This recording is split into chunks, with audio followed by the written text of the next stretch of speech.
Good evening. তো আপোনালোকৰ daily কিমানমান হেয়াৰ ফল হ'লে সেইটো নৰ্মেল বুলি ধৰা হয় আৰু কিমানমান হেয়াৰ ফল হ'লে বা কিমানতকৈ বেছি হ'লে সেইটো এবনৰ্মেল হয় বা কিবা বেমাৰ বা কিবা ডিজিজৰ লগত এছ'চিয়েটেড হৈ থাকিব পাৰে। তো সেই বিষয়ে মই অকণমান আপোনালোকক আইডিয়া দিওঁ। ডেইলি হিচাপত যদি আমাৰ এটা নৰ্মেল স্কেল্পৰ পৰা 50 পৰা 60 ষ্ট্ৰেণ্ডছ বা 50-ৰ পৰা 60ডালমান হেয়াৰ তেনেকৈ আমাৰ সৰে, তো সেইটো নৰ্মেল বুলি ধৰা হয়। তাতকৈ যদি বেছিকৈ হেয়াৰ ফল হয় আৰু সেইটো যদি এমাহ 2মাহ 3মাহমান তেনেকৈ কণ্টিনিউৱাছলি হৈ থাকে, তো সেইটোৰ ইভালুৱেশ্যনৰ প্ৰয়োজন হয়। ইভালুৱেশ্যনটো কেনেকৈ কৰিব, আপোনালোকে ডক্টৰৰ ওচৰত আহি কেনে অভিজ্ঞ ডক্টৰ যিয়ে এই হেয়াৰৰ বা চুলিৰ সংক্ৰান্তীয় এনি কাইণ্ড অফ ডিজিজ বা এনি কাইণ্ড অফ কমপ্লেইণ্টৰ বিষয়ে অধ্যয়ন কৰে বা ট্ৰিটমেণ্ট কৰে, তেনেকুৱা ডক্টৰৰ ওচৰত আহি আপোনালোকে দেখুৱাব লাগে। হেয়াৰ ফলৰ বেচিকেলি কেইবাটাও বেলেগ বেলেগ টাইপ থাকে। যেনেকৈ আমাৰ বিভিন্ন ৰকমৰ বেলেগ বেলেগ বেমাৰ হয়, তেনেকৈ হেয়াৰৰো বেলেগ বেলেগ বেমাৰ হয়। ইটছ নট নেচেচাৰী কি চব মানুহৰ একবিধ বা এক প্ৰকাৰৰে হেয়াৰ ফল হ'ব। তো হেয়াৰ ফলৰ একদম কমন কেইটামান টাইপ আৰু সিহঁতৰ ডিষ্টিংটিভ ফিচাৰ্ছখিনি আৰু কি কি কাৰণৰ কাৰণে হয় আৰু সিহঁতৰ প্ৰগন'চিছখিনি আৰু ট্ৰিটমেণ্টখিনিৰ ফলপ্ৰসূতা, এইখিনিৰ বিষয়ে অকণমান আইডিয়া মই আপোনালোকক দিম। 1 নম্বৰতে মেল পেটাৰ্ণ বলনেছ বা এণ্ড্ৰজেনেটিক এল'পেচিয়া। মেল পেটাৰ্ণ বলনেছ, এইটো নামটোতে মেল বুলি লিখা আছে, চ' এইটো মেল বা ল'ৰা মানুহৰ বা পুৰুষ মানুহৰ হেয়াৰ ফলৰ বা হেয়াৰ লছৰ এটা কণ্ডিশ্যন। মেল পেটাৰ্ণ বলনেছত বেচিকেলি আমাৰ যিটো ফ্ৰণ্টেল হেয়াৰ লাইন থাকে, মানে আমাৰ হেয়াৰৰ মানে স্কেল্পৰ যিটো হেয়াৰ লাইন থাকে, এই হেয়াৰ লাইনটো ক্ৰমান্বয়ে তেনেকৈ ৰিচিড কৰে, মানে ভিতৰলৈকে সোমাই যায় আৰু ওপৰৰ এৰিয়া মানে ভাৰ্টেক্স এৰিয়াৰ পৰা লাহে লাহে তেনেকৈ হেয়াৰ থিনিং হৈ গৈ থাকে আৰু হেয়াৰ থিনিং হ'লে ইভেঞ্চুৱেলি হেয়াৰৰ যিটো ভলিউম বা হেয়াৰৰ যিটো ডেঞ্চিটি হয়, সেইটো ক্ৰমান্বয়ে কমি গৈ থাকে। আৰু এই পাৰ্টিকুলাৰ হেয়াৰ লছটোত বেচিকেলি ছিগনিফিকেণ্ট হয় হেয়াৰ থিনিংটো, মানে চুলিটো পাতল হৈ যায় আৰু তাৰ লগত হেয়াৰ ফলটো থাকিবও পাৰে বা নাথাকিবও পাৰে। তাৰ মিনিংটো এইটো হ'ল, বহুত পেচেণ্টে আহি কেনে কয় যে ডক্টৰ মই হেয়াৰ ফলটো ইমানটা নাপাওঁ, কিন্তু হেয়াৰটো যিটো ভলিউম আছিলে যোৱা 1-2-3 বছৰমান আগতে, সেইটো ক্ৰমান্বয়ে মানে হ্ৰাস পাই আহিছে। চ' সেইটো বেচিকেলি আণ্ডাৰলাইন থিনিঙৰ কাৰণে হয়। থিনিং মানে হেয়াৰটোৰ যিটো থিকনেছ থাকে সেইটো ক্ৰমান্বয়ে কমি যায়। মেল পেটাৰ্ণ বলনেছটোত বেচিকেলি ফ্ৰণ্টেল হেয়াৰ লাইনটো এফেক্টেড হয় আৰু ফ্ৰণ্টেল পাৰ্টটোৰ পৰা ওপৰলৈকে, মানে আমাৰ যিটো ওপৰৰ এৰিয়া ভাৰ্টেক্স বুলি কয়, মানে এইখিনি এৰিয়া মানে এফিনিটি থাকে বেমাৰটোৰ, ইয়াতেহে মানে হেয়াৰ লছটো হয়। আৰু এটা সময়ত যাই কেনে এইটো ষ্টেপ বাই ষ্টেপ এনেকৈ আগবাঢ়ি কেনে কমপ্লিট বলনেছ বা সম্পূৰ্ণৰূপে টপাও হৈ যায়। কিন্তু বেক চাইডৰ হেয়াৰখিনি আৰু চাইডৰ হেয়াৰখিনি ৰুটিন থাকে, যিমানে টপা হৈ নাযাওক কিয়। মেল পেটাৰ্ণ বলনেছ বা এণ্ড্ৰজেনেটিক এল'পেচিয়া মেলৰ কাৰণ দুটা থাকে। এটা হ'ল জেনেটিক, মানে ফেমিলি হিষ্ট্ৰীত তেনেকুৱা হেয়াৰ লছৰ হিষ্ট্ৰী আছে, হয়তো মাৰ আছে, দেউতাৰ আছে, মামাৰ ছাইডত মেটাৰ্নেল কোনোবাৰ আছে বা পেটাৰ্নেল ছাইডত কোনোবাৰ আছে, তো সেনেকৈ এইটো জেনেটিকেলি আহে। আৰু জেনেটিকেলি প্ৰিডিছপ'জড ইণ্ডিভিজুৱেলবিলাকৰ এটা পৰিঘটনা দেখিব পোৱা যায়, সেইটো হ'ল DHT বুলি এটা হৰমনৰ চেঞ্চিটিভিটি উইথ দ্য ৰুটছ, মানে হেয়াৰৰ শিপাৰ লগত মানে খুব চেঞ্চিটিভ হয় DHT হৰমন। আৰু DHT হৰমনটোৰ সেই চেঞ্চিটিভিটিটোৰ কাৰণে ক্ৰমান্বয়ে হেয়াৰৰ ৰুটছবিলাক তেনেকৈ কমজুৰি হয়, উইক হয় বা অলপমান তেনেকৈ এফেক্টেড হৈ কেনে গ্ৰেজুৱেলি হেয়াৰ থিনিং হৈ গৈ থাকে। হেয়াৰৰ গ্ৰ'থ ফেজটো কমি যায় আৰু গ্ৰ'থ ফেজটো কমি যোৱাৰ কাৰণে হেয়াৰবিলাক টিলোজেন ফেজলৈকে বেছিকৈ যাব ষ্টাৰ্ট কৰে আৰু হেয়াৰৰ থিকনেছটো ক্ৰমান্বয়ে তেনেকৈ কমি গৈ থাকে। হেয়াৰবিলাক গ্ৰেজুৱেলি শ্বৰ্টাৰ, থিনাৰ আৰু লগতে তাৰ নেচাৰেল যিটো ব্লেক কালাৰ হয়, সেই কালাৰটো তেনেকৈ কমি গৈ থাকে, অলপ লাইট টাইপৰ কালাৰ হৈ যায় আৰু লাষ্টত যাই কিনে বেবীবিলাকৰ স্কেল্পত যেনেকুৱা হেয়াৰ থাকে তেনেকুৱা টাইপৰ হেয়াৰ হয়। এইটো মেল পেটাৰ্ণ বলনেছ। ফিমেল পেটাৰ্ণ বলনেছটোত বেচিকেলি ফিমেলবিলাকৰ হয় আৰু ইয়াৰে মুখ্য কাৰণখিনি হৰমনেল থাকে, যিবিলাক মাইকী মানুহৰ বা মহিলা মানুহৰ PCOD বা PCOSৰ প্ৰব্লেম থাকে, যিবিলাক মহিলা মানুহ মেনপজলৈকে গৈছে বা মেনপজ হৈ গৈছে, আৰু যিবিলাক মহিলা মানুহৰ পজিটিভ ফেমিলি হিষ্ট্ৰী থাকে, মানে জেনেটিক তেনেকুৱা ফিমেল পেটাৰ্ণ হেয়াৰ লছৰ হিষ্ট্ৰী আছে, তো তেওঁলোকৰ এই কমপ্লেইনটো হ'ব পাৰে। ফিমেল পেটাৰ্ণ হেয়াৰ লছত বেচিকেলি মেল পেটাৰ্ণ বলনেছত যেনেকৈ ফ্ৰণ্টেল আৰু ওপৰৰ এৰিয়াৰ হেয়াৰখিনি তেনেকৈ থিন হৈ গৈ থাকে, ফিমেল পেটাৰ্ণ বলনেছৰ কেৰেক্টাৰিষ্টিক পেটাৰ্ণটো হ'ল মানে যিটো ডিভাইড কৰে এই পৰ্চনটো মাইকী মানুহবিলাকে বা ছোৱালী মানুহবিলাকে যিটো পাৰ্টিশ্যন কৰে, সেই পাৰ্টিশ্যনৰ দুফালে তেনেকে হেয়াৰ থিনিং হৈ গৈ থাকে। আৰু ইয়াতেও বেচিকেলি ছিগনিফিকেণ্ট হয় হেয়াৰ থিনিংটো। এছ'চিয়েটেডভাৱে হেয়াৰ ফল বেছি থাকিবও পাৰে বা নাথাকিবও পাৰে। বেছি ছিগনিফিকেণ্ট হয় থিনিংটো, আৰু ক্ৰমান্বয়ে তেনেকৈ হেয়াৰৰ ভলিউমটো বা ডেঞ্চিটিটো তেনেকৈ কমি গৈ থাকে, আৰু সেইটো কাৰণে তেখেতসকল যথেষ্ট কনচিয়াছ হৈ পৰে, যথেষ্ট কনচাৰ্ণ হৈ পৰে, এংজাইটিত ভোগে বা অকণমান ডিপ্ৰেশ্যনত ভোগে, তেনেকুৱা টাইপৰ সমস্যাবিলাকত পৰা দেখিব পোৱা যায়। তো কাৰণখিনি হ'ল বেচিকেলি PCOD, PCOS থকা ছোৱালী মানুহবিলাকৰ দেখা যায়, মহিলাবিলাকৰ যাৰ মেনপ'জ হৈছে, মেনপ'জৰ টাইমত ইষ্ট্ৰজেন আৰু প্ৰজেষ্টেৰন হৰমনৰ যিটো মানে ডমিনেণ্ট ফ'ৰ্চ সেইটো হ্ৰাস পাই কেনে টেষ্টষ্টেৰন হৰমনটো বেছি প্ৰমিনেঞ্চত অহাৰ কাৰণে এইটো হেয়াৰ লছ তেনেকৈ হয়। আৰু লগতে জেনেটিকভাৱেও আহিব পাৰে। জেনেটিক যদি ফিমেল পেটাৰ্ণ হেয়াৰ লছ বা মেল পেটাৰ্ণ হেয়াৰ লছৰ তেনেকুৱা হিষ্ট্ৰী থাকে, তেওঁলোকৰ এইটো হ'ব পাৰে। নেক্সট টাইপ অফ হেয়াৰ লছটো কমন, এইটো আমাৰ সমাজত বহুতে টকুৱে খোৱা বুলি কয়, তেনেকুৱা ৰাউণ্ড কিছুমান সৰু সৰু গোলাকৃতিৰ পেটচেছ কিছুমান দেখিব পোৱা যায়। সেই পেটচেছবিলাক স্কাল্পত হঠাতে বা ছাডেনলি তেনেকৈ ডেভেলপ হয়, আৰু সেই পেটচেছবিলাকত মানে পূৰা খালী হৈ থাকে, স্কিনটো মানে পূৰা মানে কনস্পিকুৱাছলি ভিজিবল হৈ থাকে, এটা শ্বাইনি স্মুথ এপিয়াৰেঞ্চ এটা থাকে স্কিনটো, যিটো মানে তালুৰ স্কিনটো দেখিব পোৱা যায়। কেতিয়াবা তাত কিছুমান ব্ৰকেন হেয়াৰ্ছ দেখিব পোৱা যায়, কেতিয়াবা এক্সক্লামেশ্যন হেয়াৰ দেখিব পোৱা যায়, তেনেকুৱা। এইটো এলোপেচিয়া এৰিয়াটা বুলি কোৱা হয়। এইটো হেয়াৰ লছটো ইমান আনকমনো নহয়, দেখা যায় বহুতৰ। এইটো হেয়াৰ লছটো বেচিকেলি কোনো কাৰণ তেনেকৈ ডাইৰেক্টলি ক'ব নোৱাৰি, এইটো আনএক্সপ্লেইনড থাকে কাৰণবিলাক, কিন্তু বেমাৰটো অট'ইমিউন ডিজিজ বুলি ধৰা হয়। অট'ইমিউন মানে আমাৰ বডিৰ ইমিউনিটি ছিষ্টেমটোৱে আমাৰ বডিটোক প্ৰটেক্ট কৰি থাকে। এনভাইৰমেণ্টেল থ্ৰেটছ হওক, এনভাইৰমেণ্টেল থ্ৰেটছবিলাক যেনেকৈ বেক্টেৰিয়া হ'ব পাৰে, ভাইৰাছ হ'ব পাৰে, ফাঞ্জাই হ'ব পাৰে, এনি কাইণ্ড অফ মাইক্ৰ'বছ হ'ব পাৰে, তেনেকুৱা।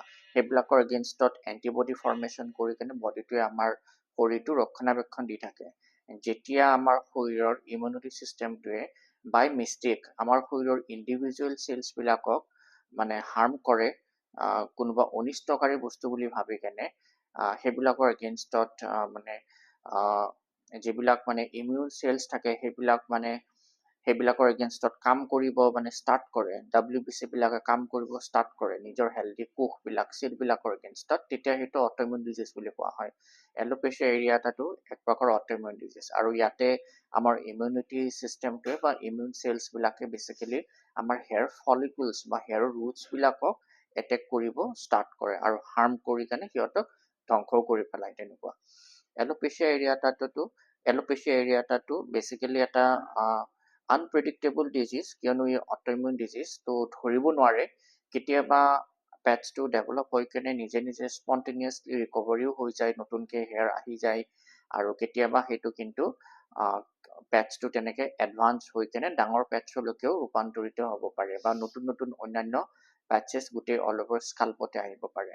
সেইকাৰণে এইটো টাইম কনজিউম কৰিব নালাগে, সোনকালে দেখুৱাব লাগে ডক্টৰৰ ওচৰত, বিকজ ইটছ ভেৰি আনপ্ৰেডিক্টেবল। কি হ'ব কি নহ'ব, ৰিকভাৰী হ'বনে এডভান্স হ'ব, এইটো কোনেও ক'ব নোৱাৰে। সেইটো কাৰণে যিমান জল্দি পাৰে ট্ৰিটমেণ্টটো কৰিলে ভাল, কিয়নো এলোপেচিয়া এৰিয়াটা মানে যিটো এটা পেচ যিটো ডেভেলপ হয় স্কাল্পত, সেইটো পিছলৈ এলোপেচিয়া টোটালিছ লৈকেও সেইটো মানে ডিটৰিয়েট হ'ব পাৰে। এলোপেচিয়া টোটালিছ মানে স্কেল্পৰ পৰা গোটেই হেয়াৰখিনি নাইকিয়া হৈ গৈছে, আৰু এলোপেচিয়া টোটালিছটো এলোপেচিয়া ইউনিভাৰ্চেলিছলৈকেও কনভাৰ্ট হ'ব পাৰে। এলোপেচিয়া ইউনিভাৰ্চেলিছ মানে আপোনাৰ স্কাল্পৰ লগতে আপোনাৰ আইব্ৰজৰ বা আইলেছ বা মুষ্টাছ এৰিয়া বা বিয়াৰ্ড এৰিয়া এইবিলাকৰ পৰাও তেনেকৈ হেয়াৰ ফল বা হেয়াৰটো তেনেকৈ সৰি যোৱা দেখিব পোৱা যায়। সেইটো এলোপেচিয়া ইউনিভাৰ্চেলিছ বুলি কোৱা হয়। Even body hair, even pubic hair এইবিলাকো এফেক্টেড হ'ব পাৰে। এলোপেচিয়া এৰিয়াটাৰ ডেফিনেট তেনেকুৱা কাৰণ নাই, তথাপি কিছুমান কণ্ট্ৰিবিউটিং ফেক্টৰ্ছ থাকিব পাৰে, যেনেকৈ কিবা অট'ইমিউন ডিজিজ যদি আপোনাৰ বডিত আছে, আন অট'ইমিউন ডিজিজ কিবা আছে, সেইটোৱে অন্যান্য এটা অট'ইমিউন ডিজিজ ইনভাইট কৰি আনিব পাৰে, যেনেকৈ এলোপেচিয়া এৰিয়াটা। সেনেকুৱা অট'ইমিউন ডিজিজৰ ভিতৰত সকলোতকৈ বেছি কমনটো থাইৰয়ডৰ কমপ্লেইনটোৱে দেখিব পোৱা যায়। তাৰ লগতে ষ্ট্ৰেছ এটা ফেক্টৰ হ'ব পাৰে, এটা সময়ত এটা অভাৰপাৱাৰিং ষ্ট্ৰেছ বা আপুনি ছাডেনলি ডায়েটটো এব্ৰাপ্টলি এটা ড্ৰাষ্টিক চেঞ্জ কৰি দিছে, তো আপোনাৰ নিউট্ৰিচনেল ষ্টেটাছটো অলপমান কম্প্ৰমাইজড হৈ কিনে আপোনাৰ এলোপেচিয়া এৰিয়াটা হ'ব পাৰে। বা কেতিয়াবা অন্যান্য কিবা ইনফেকচিয়াছ ডিজিজ হৈ গৈছে আপোনাৰ বডিত, যেনেকৈ আপোনাৰ ধৰক ৰিচেণ্টলি যিটো COVID-19 হৈ গৈছিলে, তেনেকুৱা টাইপৰ বেমাৰ, টাইফইড হ'ব পাৰে, ডেংগি হ'ব পাৰে, তেনেকুৱা টাইপৰ। তো সেনেকুৱা টাইপৰ বেমাৰৰ পিছতো এলোপেচিয়া এৰিয়াটা হোৱা দেখিব পোৱা যায়। তো আপোনালোকে 3টা হেয়াৰ লছৰ বিষয়ে গম পালে, alopecia areata, female pattern hair loss আৰু মেল পেটাৰ্ণ হেয়াৰ লছ। ইয়াৰ লগতে আৰু এটা হেয়াৰ লছ কমন হয়, সেইটো হ'ল টিলোজেন ইফ্লুভিয়াম। টিলোজেন ইফ্লুভিয়ামটো মেডিকেল টাৰ্ম হয়, তো আপোনালোকে ইমান ধৰিব পৰা নাই চাগে।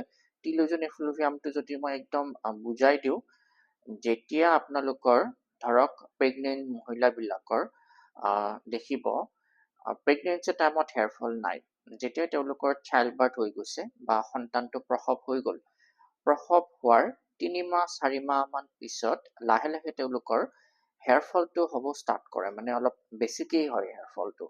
তেনেকৈ হেয়াৰ ফলটো বহুত দিনলৈকে তেনেকৈ কণ্টিনিউ হৈ থাকে, 6 মাহ, কিছুমানৰ এবছৰলৈকে তেনেকৈ কণ্টিনিউ হৈ থাকে, আৰু তেনেকৈ লাহে লাহে হেয়াৰটো নিয়ন্ত্ৰণো হৈ যায়। সেইটো টিলোজেন ইফ্লুভিয়াম বুলি কয়।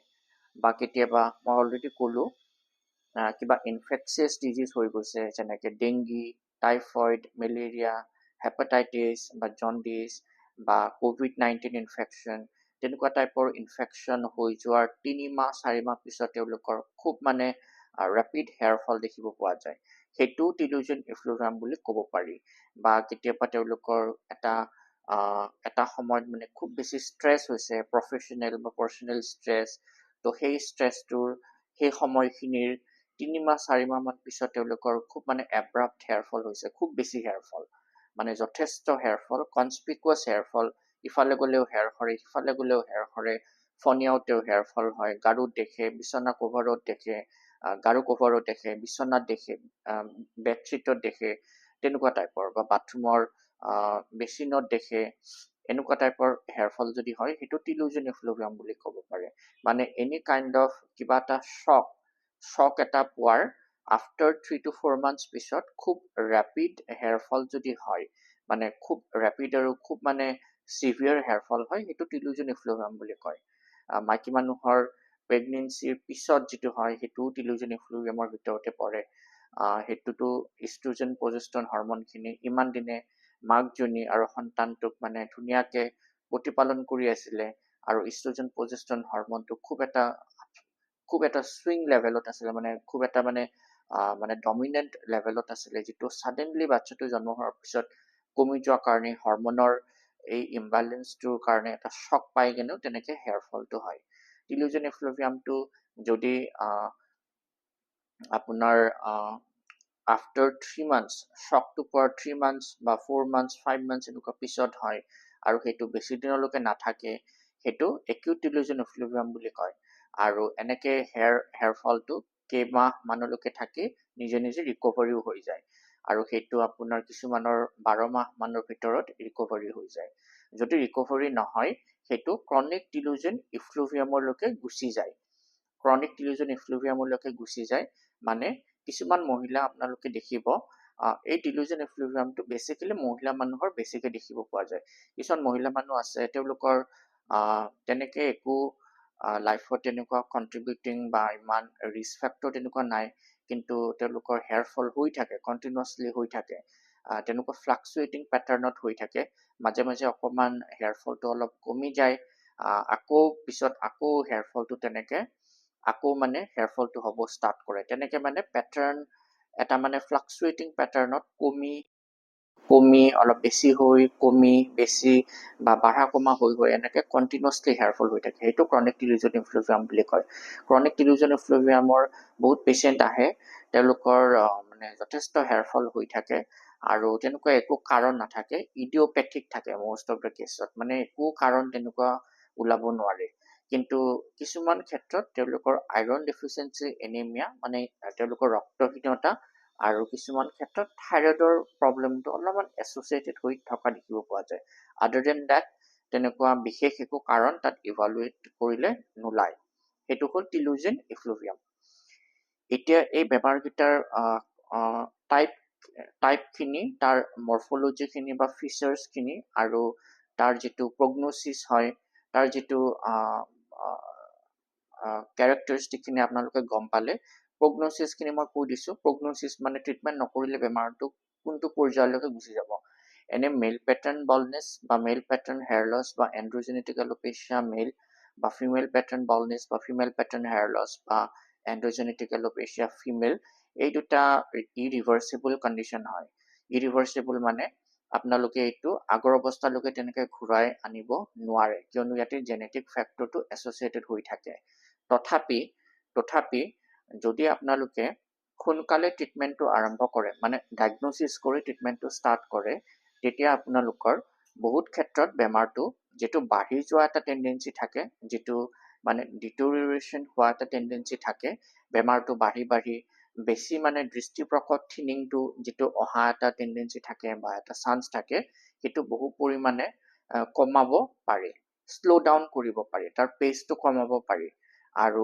ইনিচিয়েল ষ্টেজত থাকিলে সেইটো কিছু ক্ষেত্ৰত হেয়াৰ ৰিগ্ৰ'টো সম্ভৱ হয় সেইটো ইনিচিয়েল ষ্টেজত থাকিলে লগতে ট্ৰিটমেণ্টৰ জৰিয়তে হেয়াৰ ফলটো যদি আছে হেয়াৰ থিনিঙৰ লগত যদি হেয়াৰ ফলো হৈ আছে নিয়ন্ত্ৰণ হৈ যায় হেয়াৰৰ যিটো টেক্সচাৰ হয় কোৱালিটি সেইটো ইম্প্ৰুভ কৰা হয় এছ'চিয়েটেড ডেণ্ড্ৰফৰ যদি কিবা স্কেল্পত প্ৰব্লেম আছে সেইবিলাক দৰৱ পাতিৰ জৰিয়তে যথেষ্ট পৰিমাণে কণ্ট্ৰল হৈ যায় কিন্তু লেটকৈ আহিলে আপোনালোকে মানে লছ কৰা হেয়াৰখিনি আৰু ঘূৰাই পোৱাত যথেষ্ট অসুবিধাৰ সৃষ্টি হয় সেইকাৰণে early treatment is the best policy early diagnosis and treatment is the best policy alopecia areata কেছটোত যিবিলাক নন স্কেৰিং এলোপেচিয়া এৰিয়াটা থাকে মানে যিটো নৰ্মেলি হয় তাত কোনো স্কিনৰ ৰেচেছ হৈ কিনে এলোপেচিয়া এৰিয়াটাটো হোৱা নাই তেনেকুৱা কেছবিলাকত ট্ৰিটমেণ্ট কৰিলে 100% ৰিকভাৰী হয় এইটো ৰিভাৰ্চেবল কণ্ডিশ্যন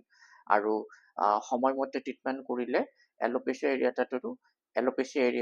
এলোপেচিয়া টোটেলিছ মানে স্কেল্পৰ গোটেই হেয়াৰৰ মানে নাইকিয়া হৈ যোৱালৈকে ৰখাবও পাৰি এলোপেচিয়া ইউনিভাৰ্চেলিছলৈকে যোৱা সম্ভাৱনাবিলাকো একেবাৰে নাইকিয়া কৰি দিব পাৰি আৰু ৰুট গজৰ পৰা বেমাৰটো ভাল কৰি দিয়া হয় তো ফিউচাৰত আপোনাৰ এবাৰ হোৱাৰ পিছত মানে ভাল হোৱাৰ পিছত ফিউচাৰত আকৌ বস্তুটো ঘূৰি অহা চান্সেছটো বহুত কম থাকিব যদি আপোনালোকে হোমিঅ'পেথিক ট্ৰিটমেণ্ট কৰে নেক্সট টিলোজেন ইফ্লুভিয়ামটো মই অলৰেডি ক'লোঁ যিবিলাক কজ বা যিবিলাক কাৰণৰ কাৰণে হেয়াৰ ফলটো হৈছে সেই কাৰণটো আইডেণ্টিফাই কৰি তাক ট্ৰিট কৰিলে আকৌ ৰিকভাৰী হৈ যায় 100% ৰিভাৰ্চ বেক হৈ যায় বা ৰিকভাৰী হৈ যায় আৰু বহুত ক্ষেত্ৰত দেখা গৈছে স্পণ্টেনিয়াছলি ৰিকভাৰীও হৈ যায় কাৰণ ধৰক প্ৰেগনেঞ্চিৰ চাইল্ড বাৰ্থৰ পিছতে হ'ল হেয়াৰ লছটো বডিটোৱে যেতিয়া লাহে লাহে সেই হৰমনেল চেঞ্জটোৰ লগত এডাপ্ট হৈ যায় লাহে লাহে আপোনাৰ হেয়াৰ ফলটো নিজে কমি আহে খালি আপুনি অলপমান ধৈৰ্য ৰখাটো দৰকাৰ লগতে আপুনি অলপমান ভাল হেল্ডি লাইফষ্টাইল এটা নিৰ্বাহ কৰি থাকিব পাৰে যেনেকৈ ভালকৈ খোৱা লোৱা অলপমান প্ৰটিন ভিটামিন B7 বা বায়'টিন লগতে ভিটামিন B কমপ্লেক্স লগতে আপোনালোকৰ এণ্টিঅক্সিডেণ্ট তাৰ লগতে কপাৰ জিংক এনেকুৱা টাইপৰ মিনাৰেল থকা খাদ্যবস্তু যদি আপোনালোকে খায় লগতে কেলছিয়াম ইজ অলছ' ইম্পৰ্টেণ্ট এনেকুৱা টাইপৰ ডায়েট আপোনালোকে লৈ থাকিব পাৰে সাধাৰণ নাৰিকল তেলেৰে আপোনালোকে অলপমান অইলিং কৰি থাকিব পাৰে এভৰি অল্টাৰনেট ডেজ কৰি কেনে শ্বেম্পু কৰাৰ 1 ঘণ্টা বা 2 ঘণ্টা আগত তেনেকুৱা একদম মাইল্ড কেমিকেল ফ্ৰী মানে লেছ কেমিকেল, যিমান পাৰে কম কেমিকেল থকা মাইল্ড জেণ্টেল শ্বেম্পুৰে মূৰটো ধুই থাকিব পাৰে সপ্তাহত এভৰি অল্টাৰনেট ডেজ কৰি কেনে। ধৰক মানডে কৰিলে, ৱেডনেছডে, আকৌ ফ্ৰাইডে, ছানডে, এনেকৈ 4 দিনমান বা 3 দিনমান এনেকৈ যদি আপোনালোকে শ্বেম্পু কৰি থাকে, লগতে অলপ ভালকৈ টোপনি মাৰে 8 ঘণ্টামান ডেইলি, পানী চানী বেছিকৈ খাই থাকে, খোৱা খাদ্যবোৰৰ ৰেগুলাৰিটিটো মেইনটেইন কৰে, ভাল টোপনিটো থাকে, ষ্ট্ৰেছটোতো লাইফত থাকিবই, কিন্তু বহু পৰিমাণে ষ্ট্ৰেছটো আপোনালোকে অলপমান নিয়ন্ত্ৰণ কৰি ৰাখিবলৈ চেষ্টা কৰে, অলপমান খোজ কাঢ়ে, লগতে শাৰীৰিক অলপ পৰিশ্ৰম কৰে, ভাল চিন্তা কৰে, এনেকুৱা টাইপৰ বস্তুবোৰ কৰি থাকিলে লাহে লাহে টিলোজেন এফ্লুভিয়াম বেমাৰটো, যিটো একিউট টিলোজেন এফ্লুভিয়াম, সেইটো বহুতখিনিত ৰিকভাৰী হয়। আৰু এই টিপছবিলাক বাকী হেয়াৰ লছৰ কণ্ডিশ্যনকেইটাতো প্ৰযোজ্য হয়। আৰু ক্ৰনিক টিলোজেন এফ্লুভিয়ামটোৰ ক্ষেত্ৰত সদায় এইবোৰ কৰিলেই যথেষ্ট নহয়, সেইকাৰণে ডক্টৰৰ ওচৰত আহি তেনেকৈ ডায়েগনচিছটো ভালকৈ নিৰূপণ কৰি তেনেকৈ ট্ৰিটমেণ্টৰ সহায় ল'ব পাৰে। মই যিহেতু এজন হোমিওপেথিক চিকিৎসক, তো মোৰ ওচৰত আহিলে মই হোমিওপেথিক ছিষ্টেম অফ মেডিচিন বা হোমিওপেথিক থেৰাপিউটিক্সেৰেই ট্ৰিটমেণ্টখিনি আগবঢ়াওঁ।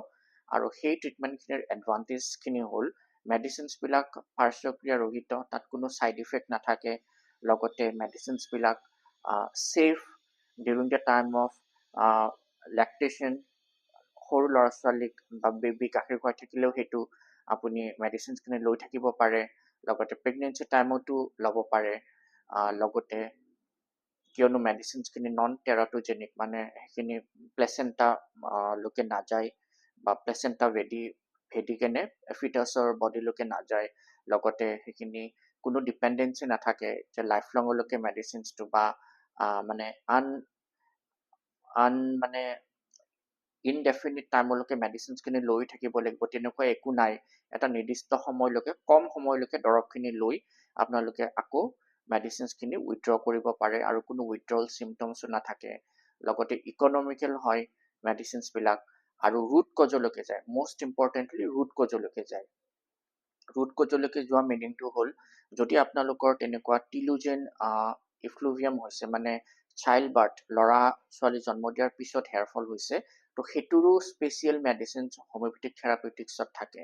যেনেকৈ চিপিয়া অফিচিনেলিছ বুলি এটা মেডিচিনছ থাকে, সেইটো তেনেকুৱা কণ্ডিশ্যনবিলাকত দিয়া হয়। যদি টাইফইড হোৱাৰ পিছত আপোনালোকৰ হেয়াৰ ফল হৈছে, টাইফইডিনাম বুলি মেডিচিনছ থাকে, এচিড ফ্ল'ৰ মেডিচিনছ থাকে তেনেকুৱা। যদি এলোপেচিয়া এৰিয়াটা হৈছে, মানে পেটচি হেয়াৰ লছ হৈছে, যদি ষ্ট্ৰেছ ৰিলেটেড হয়, তেতিয়াহ'লে নেট্ৰামিউৰ বুলি মেডিচিনছ থাকে, আৰু স্পেচিফিক হিচাপে এচিড ফ্ল'ৰ মেডিচিনছটো দিব পৰা যায় এলোপেচিয়া এৰিয়াটাৰ ক্ষেত্ৰত। যদি আপোনালোকৰ খুব কালাৰ চালাৰ বা ষ্ট্ৰেইটনিং বা যথেষ্ট কেমিকেলছ লগোৱাৰ পিছত হেয়াৰ ফল হৈছে, তো ছালফাৰ মেডিচিনছটো ইউজ কৰিব পৰা যায়। যদি আপোনালোকৰ ডেণ্ড্ৰফৰ কাৰণে হেয়াৰ ফল হৈ আছে, যিটো সেবৰিক ডাৰ্মেটাইটিছ বুলি কয়, তেতিয়াও মেডিচিনছটো বেলেগ হৈ যায়। তো হোমিওপেথিক ক্ষেত্ৰখনত দৰৱবিলাক সদায় ৰুট কজলৈকে যায়। আপোনাৰ কেছ টেকিং এণ্ড এনালাইচিছ কৰি, ইভালুৱেট কৰি, আপোনাৰ কোনটো কাৰণৰ কাৰণে হেয়াৰ ফলটো হৈছে সেইটো ভালকৈ নিৰূপণ কৰি, তাৰ মানে এগেইনষ্টত মেডিচিনছ দিলে সেই মেডিচিনছটোৱে আপোনাৰ ৰুট কজলৈকে গৈ, not superficially but it penetrates the deep, ইমান ডিপলৈকে যায় মেডিচিনে আপোনাৰ কণ্ডিশ্যনটো ৰিকভাৰী কৰে বা ঘূৰাই আনিবৰ কাৰণে সক্ষম হয়। Thank U.